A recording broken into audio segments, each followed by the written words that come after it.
2021년 1월 마지막 주일 예배 시작하도록 하겠습니다.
신앙 고백하겠습니다.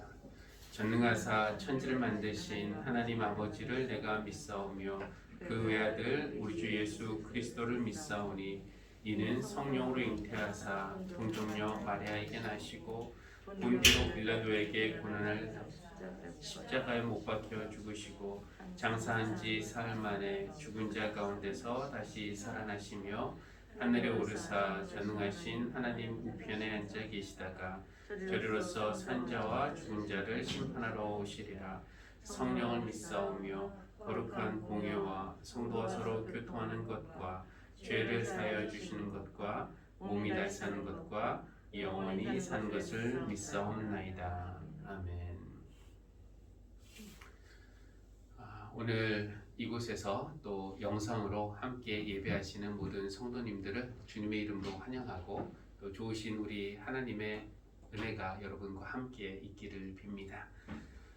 이번 주 예배를 준비하는 많은 목회자들의 마음이 꽤 무거웠을 것이라고 예상이 되는데요. 교회를 향한 세상의 비난이나 악성 댓글 안 본다고 하면은 그만이지만 그렇다고 오늘날 한국 교회가 처한 현실을 그냥 눈 감고 외면할 수만은 없는 노릇입니다. 어느 목사님이 그 페이스북에 짧은 성경 구절 하나를 올렸는데 로마서 2장 24절 말씀인데 성경에 기록된 바 너희 때문에 하나님의 이름이 이방 사람들 가운데서 모독을 받는다 하는 것과 같습니다 라는 그런 구절이었습니다. 뜨끔한 말씀이었습니다. 하나님의 이름이 우리 때문에, 교회 때문에 이방 사람들 가운데서 모독을 받는다는 오늘날의 현실을 생각하면은 하나님의 얼굴을 뵐 면목이 없습니다. 그래도 우리가 이렇게 하나님 앞에 예배하러 나오는 것은 하나님이 우리를 또 용서하시고 또 새롭게 하시고 회복시켜 주실 줄 믿고 또 바라기 때문입니다. 오늘 그냥 한 시간의 예배, 한 시간 때우는 그런 예배나 아니면 내가 최소한의 신앙 의무를 행했다는 것을 위안으로 삼는 그런 예배가 아니라 참 말씀이신 예수님과 만나고 또 성령님이 역사하셔서 우리의 마음이 깨지고 또 치유되고 새로워지고 변화되는 그런 예배가 되기를 바랍니다. 우리가 부족하고 허물이 많아도 하나님은 우리의 찬양을 받기에 또 예배를 받기에 합당하신 분이십니다. 우리 자리에서 일어나서 9장 하늘에 가득 찬 영광의 하나님 함께 찬양하겠습니다.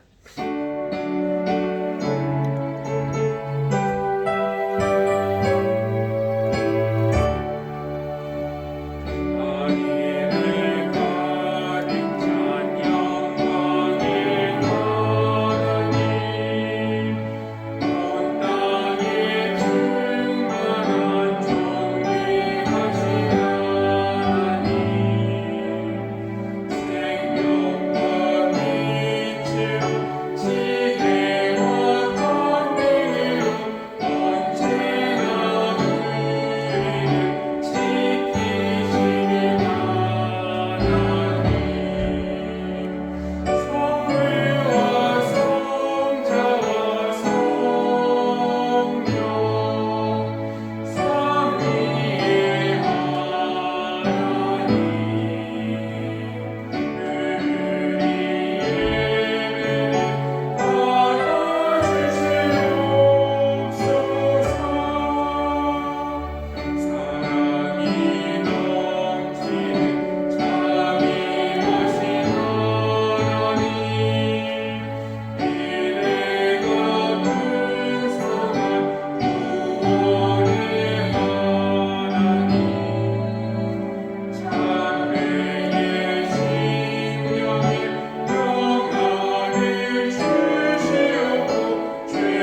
6시 1편입니다. 할렐루야. 내가 온 마음을 다 기울여 정직한 사람의 모임과 회중 가운데서 주님께 감사를 드리겠다. 주님께서 하시는 일들은 참으로 훌륭하시니 그 일을 보고 기뻐하는 사람들이 모두 깊이 연구하는구나. 주님이 하신 일은 장엄하고 영광스러우시며 주님의 의로우심은 영원하다. 그 하신 기이한 일들을 사람들에게 기억하게 하셨으니 주님은 의로우시며 긍휼이 많으시다. 주님은 당신을 경외하는 사람들에게는 먹거리를 주시고 당신이 맺으신 언약은 영원토록 기억하신다. 당신의 백성에게 하신 일, 곧 온 민족의 유산을 그들에게 주신 일로 당신의 능력을 알리셨다. 손수하신 일들은 진실하고 공의로우며 주님이 지시한 법은 모두 든든하며 영원토록 흔들리는 일이 없으니 진실과 정직으로 제정되었다. 당신의 백성에게 구원을 베푸시고 그 언약을 영원히 세우셨으니 그 이름이 거룩하고 두렵다. 주님을 경외하는 것이 지혜의 근본이다.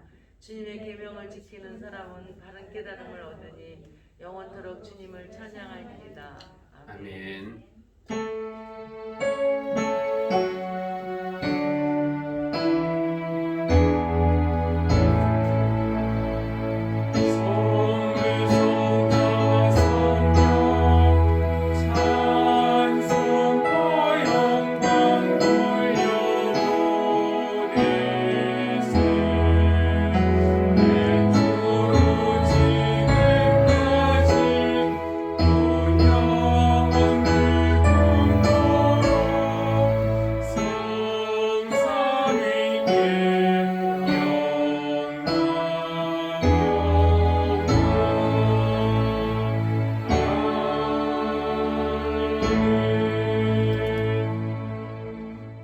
자리에 앉으시겠습니다.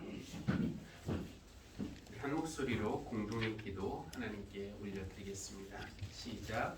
거룩하신 하나님, 고개를 들고 목소리를 높이며 하나님께 나와야 마땅하지만 차마 고개를 들 수도 없고 찬양을 부를 수도 없는 상황을 만든 우리를 긍휼히 여겨 주십시오. 우리 때문에 하나님의 이름이 이방 사람들에게 모독받는다는 말씀을 듣고 마음이 아픕니다. 그럼에도 우리를 받아주시고 새롭게 하실 은혜를 구하니 이 예배 시간에 주님의 은혜를 베풀어 주십시오. 하나님, 세상에 온통 마음을 빼앗긴 채 살아가는 우리를 불쌍히 여겨 주십시오. 어떻게 살아야 하는지 잘 알면서도 정반대의 길을 걷고 있습니다. 우리 마음이 빛보다는 어둠을 더 좋아하고 주님과의 사귐보다 세상의 일을 더 좋아합니다. 사랑의 불로 우리 죄를 태우시고 성령의 능력으로 우리를 변화시켜 주십시오. 예수님의 이름으로 기도합니다. 아멘. 신명기 18장 15절에서 20절 말씀입니다. 주 당신들의 하나님은 당신들의 동족 가운데서 나와 같은 예언자 한 사람을 일으켜 세워주실 것이니 당신들은 그의 말을 들어야 합니다. 이것은 당신들이 호렙산에서 총회를 가진 날에 주 당신들의 하나님께 청한 일입니다. 그때에 당신들이 말하기를 주 우리 하나님의 소리를 다시는 듣지 않게 하여 주시며 무서운 큰 불도 보지 않게 하여 주십시오. 우리가 죽을까 두렵습니다 하였습니다. 그때에 주님께서 내게 말씀하시기를 그들이 한 말이 옳다. 나는 그들의 동족 가운데서 너와 같은 예언자 한 사람을 일으켜 세워 나의 말을 그의 입에 담아줄 것이다. 그는 내가 명한 모든 것을 그들에게 다 일러줄 것이다. 그가 내 이름으로 말할 때에 내 말을 듣지 않는 사람은 내가 벌을 줄 것이다. 또 내가 말하라고 하지 않은 것을 제 마음대로 내 이름으로 말하거나 다른 신들의 이름으로 말하는 예언자는 죽임을 당할 것이다 하셨습니다. 고린도전서 8장 1절에서 4절, 9절에서 13절 말씀입니다. 우상에게 바친 고기에 대하여 말하겠습니다. 우리는 우리 모두가 지식이 있는 줄로 알고 있습니다. 지식은 사람을 교만하게 하지만 사랑은 덕을 세웁니다. 자기가 무엇을 안다고 생각하는 사람은 아직도 그가 마땅히 알아야 할 방식대로 알지 못하는 사람입니다. 그러나 하나님을 사랑하는 사람은 하나님께서 그를 알아주십니다. 그런데 우상에게 바친 고기를 먹는 일을 두고 말하면 우리가 알기로는 세상의 우상이란 것은 아무것도 아니고 오직 하나님 한 분밖에는 신이 없습니다. 그러나 여러분에게 있는 이 자유가 약한 사람들에게 걸림돌이 되지 않도록 조심하십시오. 지식이 있는 당신이 우상의 신당에 앉아서 먹고 있는 것을 어떤 사람이 보면 그가 약한 사람일지라도 그 양심에 용기가 생겨서 우상에게 바친 고기를 먹게 되지 않겠습니까? 그러면 그 약한 사람은 당신의 지식 때문에 망하는 것입니다. 그리스도께서는 그 약한 신도를 위하여 죽으셨습니다. 이렇게 여러분이 형제 자매들에게 죄를 짓고 그들의 약한 양심을 상하게 하는 것은 그리스도께 죄를 짓는 것입니다. 그러므로 음식이 내 형제를 걸어서 넘어지게 하는 것이라면 그가 걸려서 넘어지지 않게 하기 위해서 나는 평생 고기를 먹지 않겠습니다. 마가복음 1장 21절에서 28절 말씀은 우리가 교독하도록 하겠습니다. 한 절씩. 그들은 가버나움으로 들어갔다. 예수께서 안식일에 곧바로 회당에 들어가서 가르치셨는데 사람들은 그의 가르침에 놀랐다. 예수께서 율법학자들과는 달리 권위 있게 가르치셨기 때문이다. 그때의 회당에 악한 귀신 들린 사람이 하나 있었는데 그가 큰 소리로 이렇게 말하였다. 나사렛 사람 예수님, 왜 우리를 간섭하려 하십니까? 우리를 없애려고 오셨습니까? 나는 당신이 누구인지 압니다. 하나님께서 보내신 거룩한 분입니다. 예수께서 그를 꾸짖어 말씀하셨다. 입을 다물고 이 사람에게서 나가라. 그러자 악한 귀신은 그에게 경련을 일으켜 놓고서 큰 소리를 지르며 떠나갔다. 사람들이 모두 놀라서 이게 어찌된 일이냐? 권위 있는 새로운 가르침이다. 그가 악한 귀신들에게 명하시니 그들도 복종하는구나 하면서 서로 물었다. 그리하여 예수의 소문이 곧 갈릴리 주위의 온 지역에 두루 퍼졌다.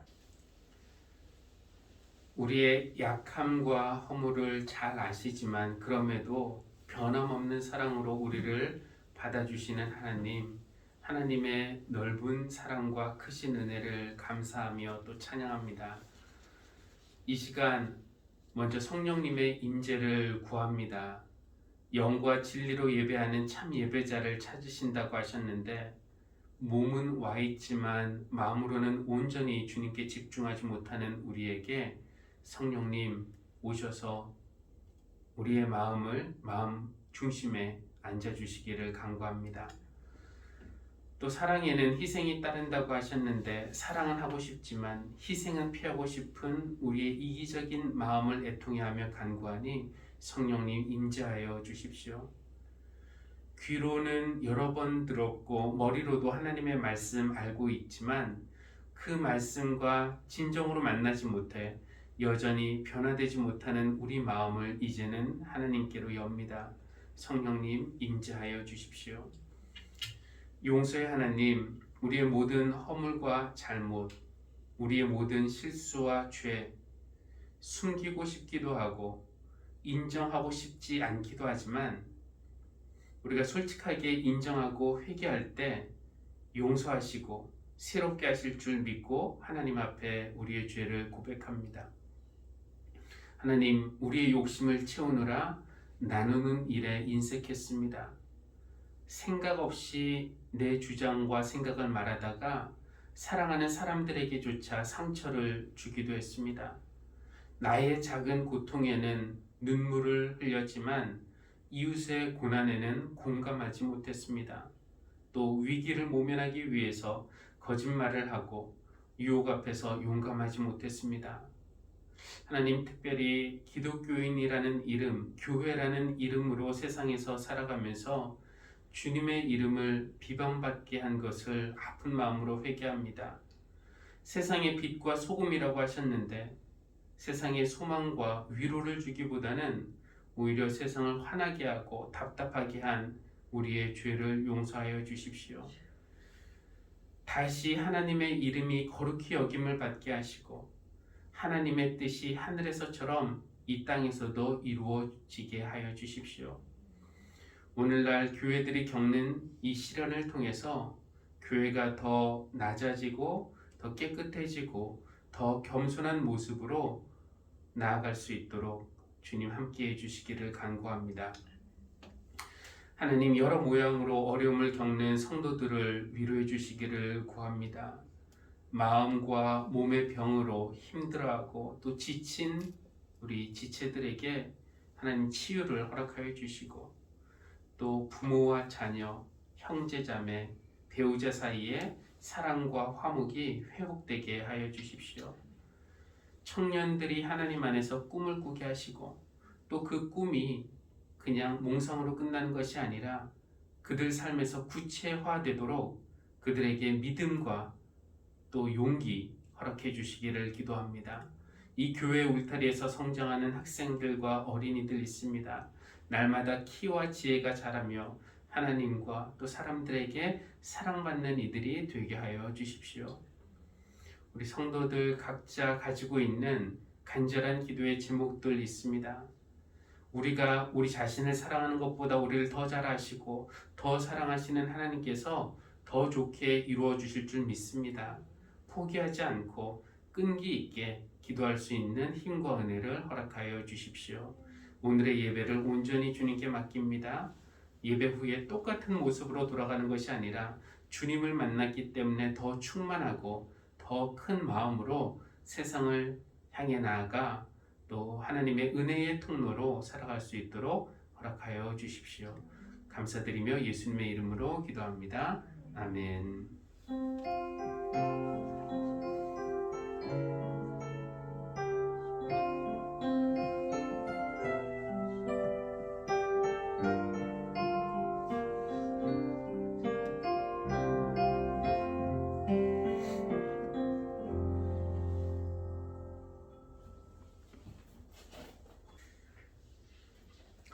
아, 5인 이상 사적 모임이 금지된 것이 벌써 한 달이 지났죠.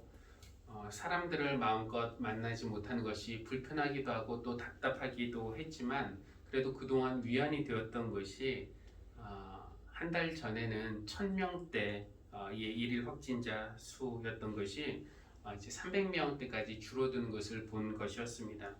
그래서 2월이 되면은 거리두기 단계도 완화되고 또 예배 허용 인원도 또 늘어날 것이라고 기대했었는데, 이번 주에 다시 일일 확진자 수가 500명대, 400명대 이렇게 올라가는 것을 보면서 속상했고, 또 그 중심에 기독교 선교 단체가 있었다는 것이 마음 아팠습니다. 1차 유행 때는 신천지는 이단이니까 그렇다고 쳐도 2차 유행 때는 사랑제일교회, 그리고 3차 유행 때는 인터콥으로 알려진 BTJ 열방센터, 그리고 지금은 IM 선교회, 그들과 우리가 같은 이름으로 이렇게 묶인다라는 것이 싫기도 하지만, 그러나 개신교 혹은 교회라는 이름 안에 그들도 있고 또 우리도 있으니 한편으로는 창피하기도 하고 또 한편으로는 죄송하기도 하고 또 교회의 앞날이 걱정이 되기도 합니다. 저는 기분이 좀 나빠질까봐 굳이 그 영상을 찾아서 보지는 않았지만, 뉴스나 또 기사를 통해서 보니까 대표자가 설교 중에 방역은 하나님께서 책임져 주신다. 근데 어제 뉴스인가 보니까 그 목사 안설정도 가짜라는 그런 이야기를 듣기는 했는데 잘은 모르겠습니다만, 그렇게 강단에서 하나님이 우리를 코로나로부터 지켜주신다, 걱정할 거 없다, 이렇게 하나님이 복을 베푸신다 라고 말하는 그런 식으로 말했다는 걸 들었습니다. 우리는 코로나에 안 걸립니다. 하나님이 지켜주시기 때문입니다. 마스크 불편하시죠? 벗으세요. 찬양도 하시고 또 통성기도도 하시고 10명만 모이는 게 어디 있습니까? 그냥 다 교회 오세요. 또 식사도 준비했으니까 끝나고 식사하고 가시고요. 이렇게 제가 말한다고 해서 여러분이 아멘 하고 그대로 따르지는 않으시겠죠. 설교자가 강단에서 하는 말은 하나님의 말씀을 전하는 것이라고 여러분이 믿으시고 또 그 말씀에 권위를 부여해 주시지만 이 목사의 입에서 나온다고 해서 다 하나님의 말씀은 아닐 텐데 왜 그 사람들은 방역 전문가들의 말보다는 그의 말을 더 믿고 방역 수칙을 어겨가면서까지 그런 모임에 참석하고 또 아이들을 위험할 수도 있는 그런 곳에 보냈을까요?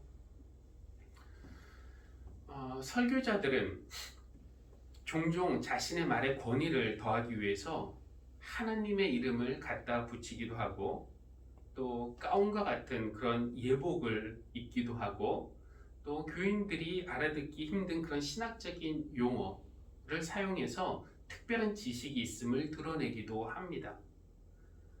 그리고 또 자신의 그 말에 권위가 있다는 것을 더하기 위해서 때로는 신비한 체험 이야기를 하기도 합니다. 요즘에 새벽에 욥기를 읽고 있는데요. 욥의 친구 중에 엘리바스라는 사람이 나옵니다.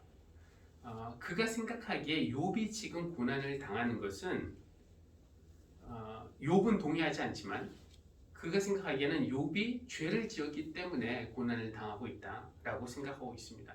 욥이 죄라는 원인을 제공했기 때문에 벌이라는 결과가 나오고 있으니까 엘리바스 생각에는 욥이 지금이라도 그 죄를 하나님 앞에 솔직하게 회개하고 용서를 빌면은 하나님께서 용서하시고 회복시켜 주실 것이다. 이렇게 주장하고 있는 겁니다. 이런 자기 주장, 근데 욥이 동의하지 못하니까 자기 주장에 권위를 더하기 위해서 엘리바스는 자신이 경험한 신비한 영적 체험을 말하는데요. 어느 날 한 번은 두렵고 떨림 가운데서 하나님의 음성을 들었다는 겁니다. 아주 세미한 음성이어서 듣기가 쉽지 않았는데 그 영적인 신비한 체험을 하는 도중에 하나님의 음성을 들었습니다. 그렇게 본인의 어떤 신비한 체험, 뭐 꿈에 하나님이 나타나셨다느니 아니면 내가 하나님의 음성을 들었다느니 이런 말을 하는 의도는 무엇일까요? 내가 이래봬도 하나님을 직접 경험한 사람이다. 내가 하나님의 음성을 직접 들었다. 라고 말함으로써 자기 말의 권위를 더하기 위해서 아닙니까? 그러나 그것이 정말 하나님이 말씀하신 그 음성인지 아니면은 하나님에 대한 나의 어떤 이미지가 투사돼서 신비한 영적 체험으로 나타난 것인지 한 번 정도는 의심할 필요가 있습니다. 제가 하고 싶은 말은 무엇이냐면은 뭐 설교자뿐만 아니라 누구나 다 비슷할 것 같은데 내 말에 권위를 더하기 위해서 말하자면 뭐 다른 사람에게 좀 더 영향력을 끼치기 위해서 우리는 하나님의 이름을 갖다 붙이거나 어떤 종교적인 의상을 입거나 뭐 신분을 내세우거나 아니면은 지식이 있음을 드러내거나 신비한 영적 체험을 했다. 이런 말들을 하는데 정말로 이런 것들로부터 권위가 오는가? 라는 그 질문을 한번 던집니다. 교회라는 이름의 권위가 우리 사회에서 실추되고 있는 이때에 어떻게 우리가 그 권위를 회복할 수 있을까? 라는 그 질문으로 오늘 우리에게 주어진 그 본문들을 한번 살펴보려고 합니다. 근데 이제 각 본문들을 좀 살펴보기 전에 권위에 대해서 조금만 더 말씀을 드리자면은 이 권위라는 것은 뭐 사전적인 의미로는 다른 사람을 이끄는 힘, 그렇죠? 우리가 어떤 영향을 끼칠 수 있는 힘이라고 할 수가 있겠습니다. 예를 들어서 우리가 차를 운전하고 가는데 옆차 운전자가 창문을 내리고 차를 좀 세워보라고 하면은 우리는 차를 세우지 않겠죠. 그러나 옆차 아저씨가 아니라 경찰차가 불을 켜고 쫓아와서 우리에게 차를 세우라고 하면은 우리가 아무 잘못한 것이 없어도 일단은 차를 세우게 되어 있습니다. 이유는 옆차 그 운전자에게는 권위가 없지만 경찰에게는 권위가 있기 때문입니다. 근데 무엇이 경찰에게 권위를 부여했을까요? 그가 입고 있는 경찰복, 또 옆구리에 차고 있는 무기, 그리고 국가가 부여한 공권력, 경찰이 가진 권위는 이런 것들에서 온다라고 말할 수 있습니다. 그런데 다른 종류의 권위도 있습니다. 경찰과는 달리 어머니에게는 무기도 없습니다. 어머니에게는 국가가 부여한 공권력도 없습니다.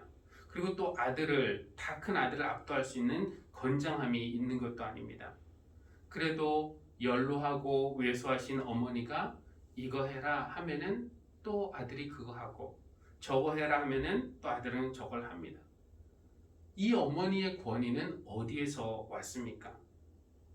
자녀는 자신을 위한 그 어머니의 사랑과 희생을 경험을 했고 알고 있기 때문에 어머니에게 스스로 권위를 부여하는 것입니다. 그러니까 어머니의 권위는 일반적으로 말하면은 사랑과 희생에서 왔다라고 말씀드릴 수 있을 것입니다. 오늘 신명기 그 18장 말씀을 보니까 하나님이 모세의 입을 통해서 백성에게 말씀을 전해 주시는데 15절 한번 보면은요. 모세가 하는 말입니다. 주 당신들의 하나님은 당신들의 동족 가운데서 나와 같은 예언자 한 사람을 일으켜 세워 주실 것이니 당신들은 그의 말을 들어야 합니다. 하나님이 어떤 예언자를 세우시고 그의 입에 하나님의 말씀을 넣어 주실 것이고 그 예언자가 백성에게 그 말씀을 전달할 거라는 것입니다. 그러면서 19절에 보면은 그가 내 이름으로 말할 때에 내 말을 듣지 않는 사람은 내가 벌을 줄 것이다 라고 말씀을 하십니다. 그러니까 하나님은 그 예언자의 입에 하나님의 말씀을 담아주시고 그가 그 말씀을 전할 것인데 그 말씀 듣기를 거부하는 사람은 하나님이 벌을 주실 것이다 라고 말씀하심으로써 그 예언자에게 하나님이 권위를 부여해주고 계신 것입니다. 근데 이것이 꽤 무서울 수 있는 그런 말씀입니다. 강단에서 하나님의 말씀을 전하는 사람이 헌금에 대한 이야기를 한다든지 죄를 지적하면서 회개를 촉구한다든지 우상 숭배에 대해서 경고한다든지 회중의 입장에서는 듣는 사람의 입장에서는 듣기 싫거나 아니면은 동의하기 어려운 받아들이기 힘든 그런 말씀일 수도 있겠죠. 그러나 듣지 않으면은 하나님의 말씀을 듣기를 거부하는 사람에게 벌을 주신다고 하니까 회중은 설교자에게 권위를 부여합니다. 그러니까 뭔가 잘못 말해도 아니면 목회자가 무슨 죄를 저질러도 그것에 반해서 옳은 소리하고 문제 제기하는 것이 쉽지가 않습니다. 어떤 교회에서 목사님이 무슨 잘못을 해서 어느 집사님이 용기를 내어서 그 문제 제기를 했습니다. 근데 교회에서 담임 목사를 상대로 이렇게 싸운다는 것이 결코 쉬운 일만은 아니죠. 결국 갈등을 겪은 후에 그 집사님은 교회를 떠났습니다. 그런데 수년 후에 그분이 사업에서 큰 어려움을 겪었어요. 저는 그 집사님이 목사님에게 문제를 제기한 것과 사업에 어려움을 당한 것 사이에는 아무런 관계가 없다고 믿습니다만 그 집사님 부인의 마음속에는 작은 두려움이 생겼어요. 혹시나 그때 그 일 때문에 벌을 받는 것인가? 그러니까 그런 이야기를 두려움을 주입하는 그런 이야기를 너무 들어서 그랬을까요? 이성적으로 생각하면 이것과 이것은 전혀 별개의 문제인데 그냥 왠지 찜찜하고 불안한 것입니다. 하나님이 목회자나 설교자에게 권위를 부여하시기는 하지만 때로는 하나님이 부여하신 그 권위가 아니라 본인이 아니면은 추종자 몇 명이 부여하는 잘못된 권위는 그런 목회자를 권위주의자로 만들어 버리고 맙니다. 그런데 하나님은 회중에게만 경고하시는 건 아니에요. 듣기를 거부하는 사람 벌을 주실 것이다 라고 경고하시지만 그 다음 절에 보면은 세우실 그 예언자에게도 경고하십니다. 20절에 보니까 또 내가 말하라고 하지 않은 것을 제 마음대로 내 이름으로 말하거나 다른 신들의 이름으로 말하는 예언자는 죽임을 당할 것이다 하셨습니다. 그러니까 이걸 보니까 목회자, 설교자의 권위는 어떤 절대적인 권위가 아니라 조건적이다라는 것을 우리가 알 수 있는데 이것은 목회자도 알아야 되고요. 또 교인들도 알아야 합니다. 그 조건이라는 무엇입니까? 하나님의 말씀을 제대로 전할 때 그때 하나님은 그에게 권위를 부여하시지만 자기 말을 하나님의 이름으로 할 때 그때는 그 권위를 상실하게 되는 것입니다. 이것을 설교자가 아닌 그냥 우리 일반 기독교인들에게 적용하면은 우리에게 어떤 직분이 있다고 해서 아니면 우리가 기독교인이라는 이름이 있다고 해서 예수님이 우리에게 권세를 주셨다라고 주장한다고 해서 세상이 우리 교인들의 권위를 인정해 주지 않는다는 것입니다. 하나님이 우리에게 말씀을 주셨는데 우리가 그 말씀을 따라 제대로 살아갈 때 그때 권위가 생기는 것이고 기독교인으로서 어떤 힘, 영향력, 권위가 생긴다라고 말씀드릴 수 있겠습니다. 이 고린도전서 8장 내용을 살펴보는데 그 전에 그 권위랑 또 깊은 관련이 있는 것이 바로 지식 혹은 정보입니다. 지식을 가진 사람들, 어떤 정보를 독점하거나 통제할 수 있는 자리에 있는 사람들이 권력과 권위를 누린다라는 그 예를 우리는 역사를 통해서 얼마든지 찾아볼 수 있습니다. 예를 들면은 경제학으로 유학을 가고 석사, 박사까지 하고 또 경제 분야에서 오랜 경험을 쌓은 어떤 사람이 내놓은 경제 정책이 있고 또 다른 한편으로는 원래는 운동선수인데 최근에 독학으로 경제를 공부하다가 뭔가 깨달은 것이 있다고 주장하면서 내놓은 경제 정책이 있다면은 여러분은 누구의 말에 더 권위를 부여하겠습니까? 당연히 경제의 전문적인 지식을 가진 사람, 그 사람에게 우리가 더 큰 권위를 부여하고 그의 정책에 손을 들어주겠죠. 이것은 경제뿐만 아니라 모든 분야에서든지 지식과 정보가 있는 사람에게 더 권위가 있다라는 것을 우리가 알 수 있습니다. 그런 의미에서 고린도 교회에는 지식이 있는 사람들이 있었습니다. 그들이 가진 지식이란 신학적인 그런 지식이었는데 우상에게 바쳐진 고기와 관련된 그런 것이었습니다.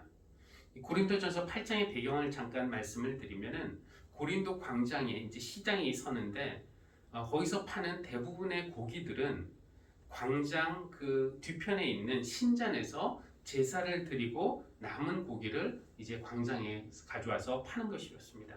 그러니까 우리나라식으로 말하면은 이 기독교인으로서 제사 음식을 먹어도 되는가? 어떤 사람들은 이거는 귀신에게 바쳐진 그런 음식이니까 먹으면 안 된다. 어떤 사람들은 그런 게 어디 있냐 하면서 그냥 먹기도 하는데 이것과 비슷한 그런 문제라고 말씀드릴 수 있겠습니다. 근데 이제 고린도 교회에서는 지식을 가진 사람들은 우상은 우상일 뿐 진짜 하나님은 하나님 한 분밖에 안 계신다라고 알고 있기 때문에 그 음식을 먹는다고 해서 우리가 더러워지지 않는다라고 알고 있었습니다. 이것은 우리 주님의 가르침과도 일치하는데요. 예수님이 말씀하시죠. 우리 입으로 들어가는 것이 우리를 더럽게 하는 것이 아니라 우리 입에서 나오는 것, 그것이 우리 삐뚤어진 마음에서 나오는 것들인데 그런 것이 사람을 더럽게 한다라고 말씀을 하셨습니다. 그러니까 우상에게 바쳐진 고기 먹어도 괜찮습니다. 그러니까 옳고 그름으로 따지자면은 지식 있는 자들이 옳은 것입니다. 그러나 바울은 그들을 책망해요. 1절과 2절 보면은요. 지식은 교만하게 하지만 사랑은 덕을 세웁니다. 만일 누구든지 지식이 있다고 생각하면 사실 그는 참 지식이 없는 것입니다. 그러니까 논쟁을 하면은 지식이 있는 사람들이 이기지만 그 결과로 교회가 분열되고 약한 사람들이 실족하기 때문에 결국 그들의 지식이 교회 공동체를 해롭게 한 것이죠. 그러므로 참 권위는 어디에서 오는가라는 질문을 여기에서 물어본다면은 지식에서 권위가 오는 것이 아니라 사랑에서 권위가 온다라고 말씀드릴 수 있습니다. 지식을 통해서 우리는 자유를 얻을 수 있어요.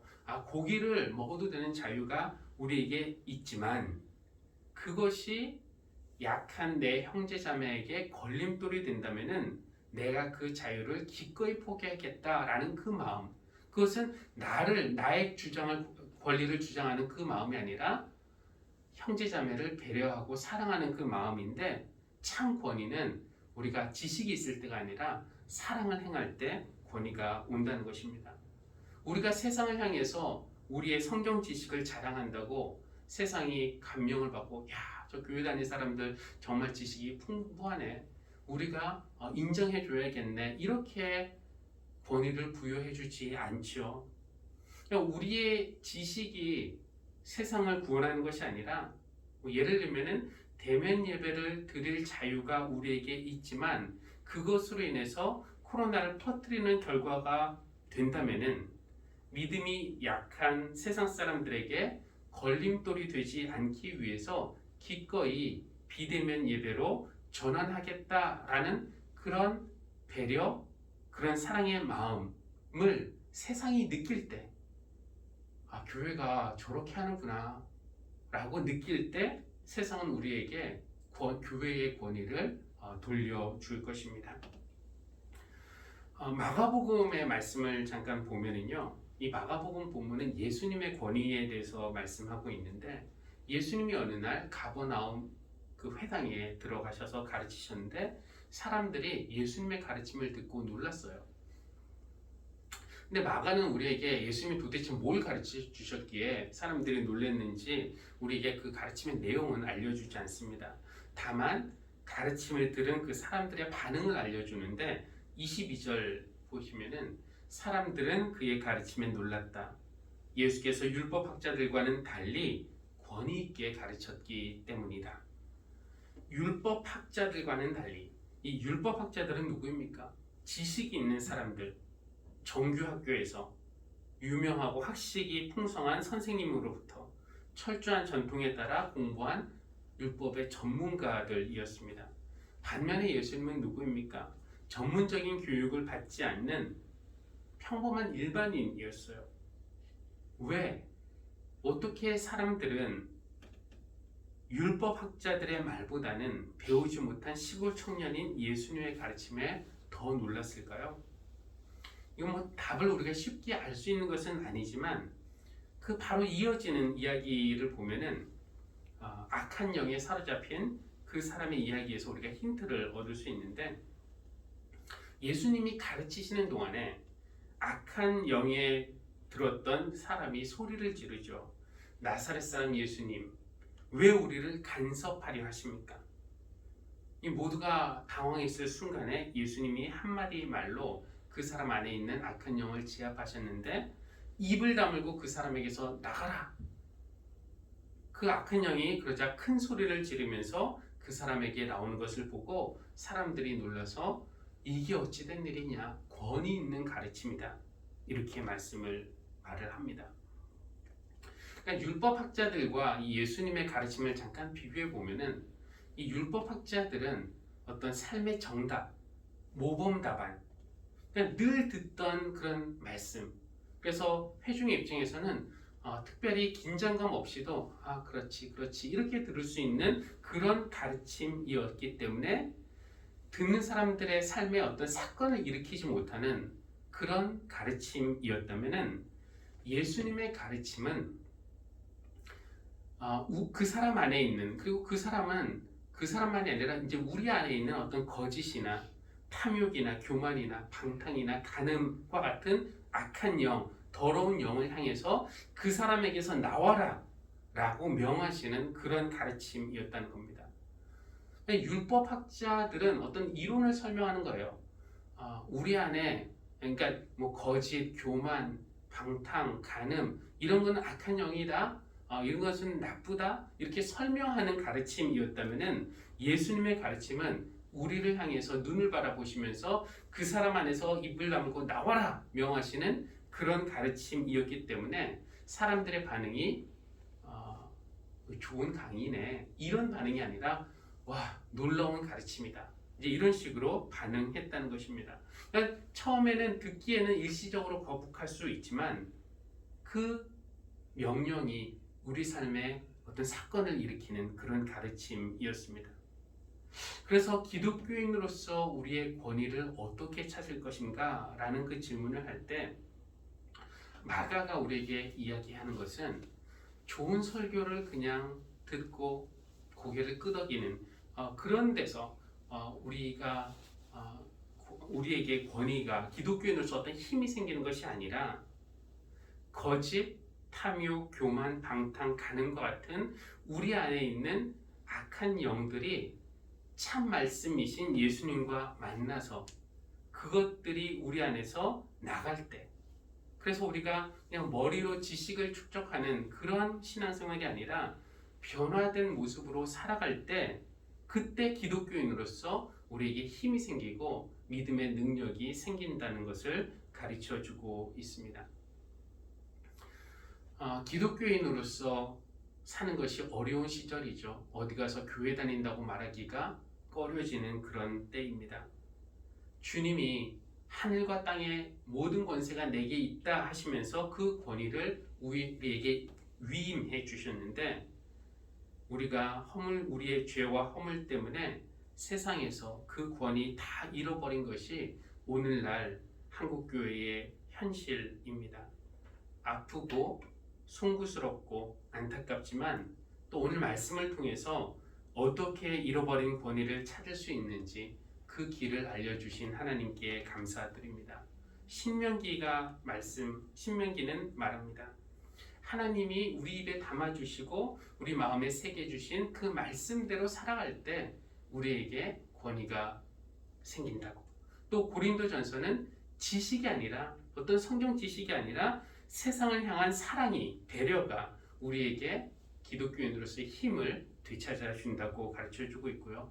마가복음은 권위 있는 그 말씀과 내 삶이 만나서 실질적인 어떤 변화가 일어날 때, 그리고 우리도 예수님처럼 세상의 아픈 이들 향해서 섬김과 치유의 손을 내밀 때 우리의 참모습이 드러난다라고 가르쳐 줍니다. 성경은 우리를 뭐라고 말합니까? 거룩한 왕같은 제사장, 거룩한 민족, 하나님의 백성이라고 말하고, 우리가 그런 존재라고 믿고 싶지만 세상은 그것을 인정해 주지 않습니다. 하지만 우리가 우리 이기심과 권위주의를 버리고 예수님이 하신 것처럼 낮은 모습으로, 겸손한 모습으로 세상을 섬기면은 잃어버린 권위, 영향력을 반드시 찾을 수 있을 줄 믿습니다. 주의 사랑을 다시 세상에 비출 수 있는 우리가 되기를 바랍니다. 우리 찬송가 293장 함께 찬양하겠습니다. 1절, 2절, 4절, 3절만 찬양하겠습니다. 주의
하늘과 땅의 권세를 가지신 주님께서 우리에게 그 권위 위임하시면서 땅끝까지 가서 복음을 전하라고 사명을 주셨는데 그 사명에 충실하지 못해 어느새 권위 있는 사람이 아니라 권위주의자가 되어버렸고 그러다 보니 세상에서 권위 다 잃어버린 그런 모습의 교회가 되고 말았습니다.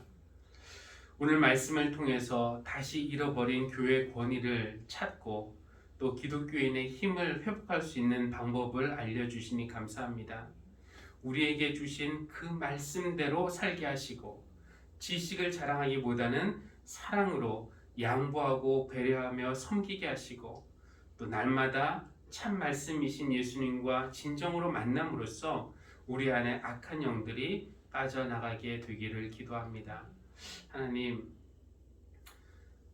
하나님을 사랑하는 마음으로 오늘의 예물을 가지고 나왔습니다. 감사의 마음으로 드리는 이 예물, 또 모든 것은 주님이 주신 것이라는 고백으로 드리는 11조와 또 주일 헌금, 주님께서 기쁘게 받아주실 줄 믿습니다.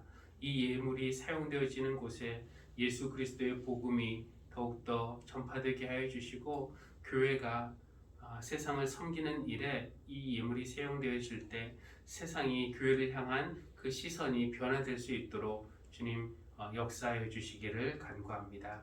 모든 걸 감사드리며 예수님의 이름으로 기도합니다. 아멘.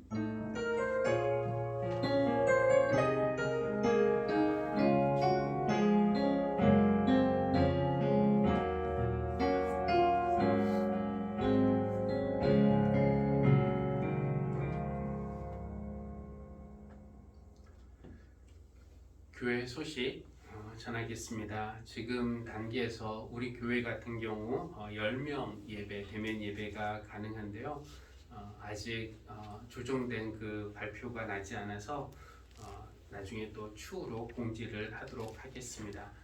지금으로서 이제 교회 유튜브 채널을 통해서 주일 12시 영상 예배 함께 해주시기를 바라겠습니다.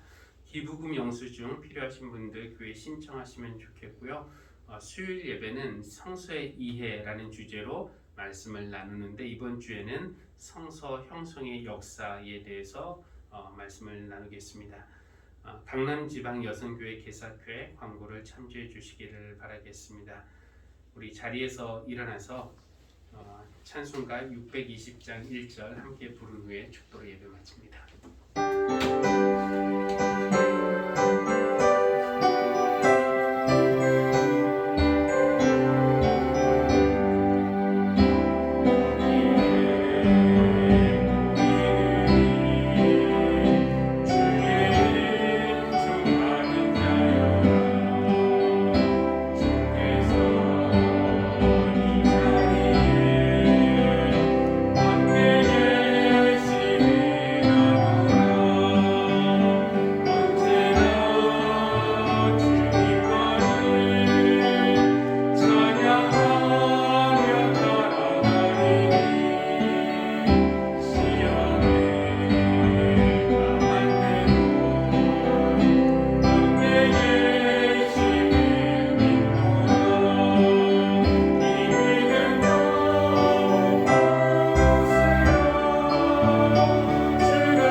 이제는 말씀으로 우리를 구원하시고 깨끗하게 하시는 예수 그리스도의 은혜와 우리를 창조하셨고 지금도 더 나은 제사장 나라로 성숙해 가도록 계속 빚으시는 창조주 하나님의 사랑과 말씀으로 또 사랑으로 능력으로 살아가도록 도우시고 격려하시고 이끄시는 성령님의 교통하심이 오늘 예배하는 모든 사랑하는 성도들 위해 지금부터 영원까지 늘 함께 하시기를 간절히 축원합니다. 아멘.